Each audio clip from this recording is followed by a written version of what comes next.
kami himbau kepada semuanya, yang pengen berbuat baik hendaknya melalui petunjuk, bukan dengan hawa nafsumu. Petunjuk seorang soleh, petunjuk guru, petunjuk pembimbing. Ada suatu ketika ada orang bersedekah ke sini.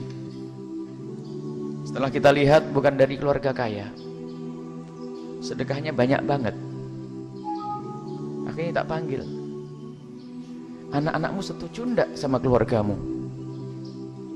Saya khawatir dia sedekah dengan hawa nafsu hanya karena gandrung, sudah buya begitu, lalu ngasih duit, anaknya ditinggalkan, suaminya ditinggalkan. Saya panggil, saya lihat rumahmu rumah sangat sederhana dan penghasilanmu adalah seorang pegawai apa gitu yang sangat pas-pasan. Bagaimana kau sedekah tanah sebesar ini atau nilai ini dan uang sebesar ini?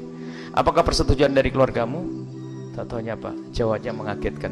Justru ini semua yang mendukung adalah anak-anak dan suamiku. Allah. Dan kami tidak rela kalau dia membangun ternyata di rumahnya nanti ada problem,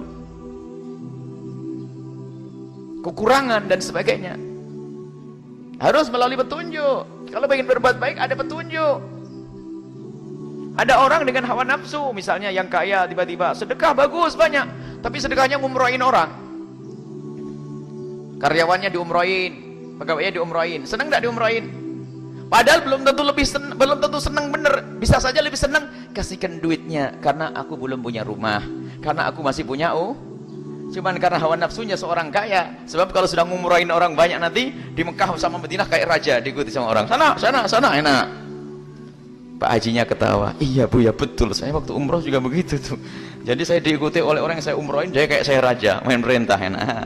Karena memang umrohnya hawa nafsu nih, hati-hati. Hei orang kaya, kalau anda punya duit banyak, tidak harus anda umrohkan karyawan pembantumu, akan tapi bisa saja dia lebih butuh kepada duit untuk menikah, untuk rumah, untuk biaya sekolah anaknya, mungkin lebih penting.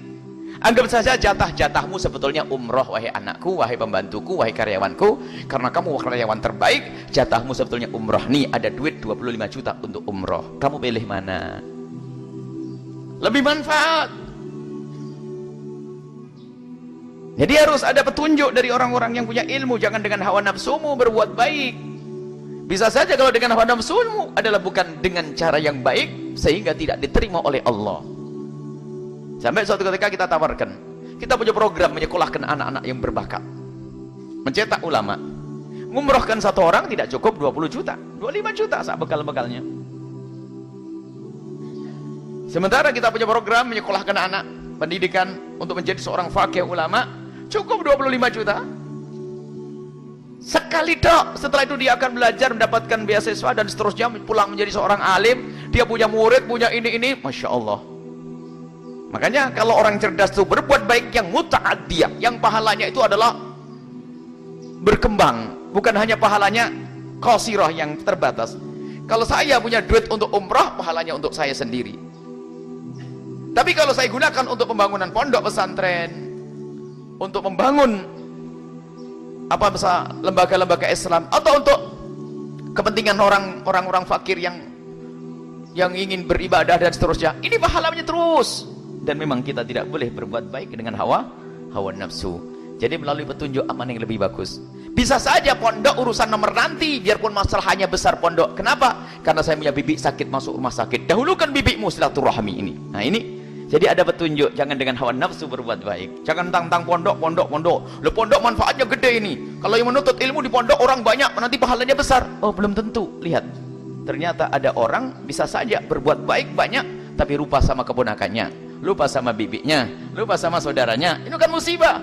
Jadi memang harus ada bimbingan dan pendidikan di dalam kita berbuat baik, supaya apa? Kita mendapatkan pahala di akhirat, bukan sekedar balasan dari Allah di dunia. Jadi kalau sedekahnya nggak bener, ada balasannya di dunia. Mungkin utangnya bisa diberesin oleh Allah, mungkin permasalahannya di dunia beres, tapi di akhirat dia tidak mendapatkan apa-apa, rugi.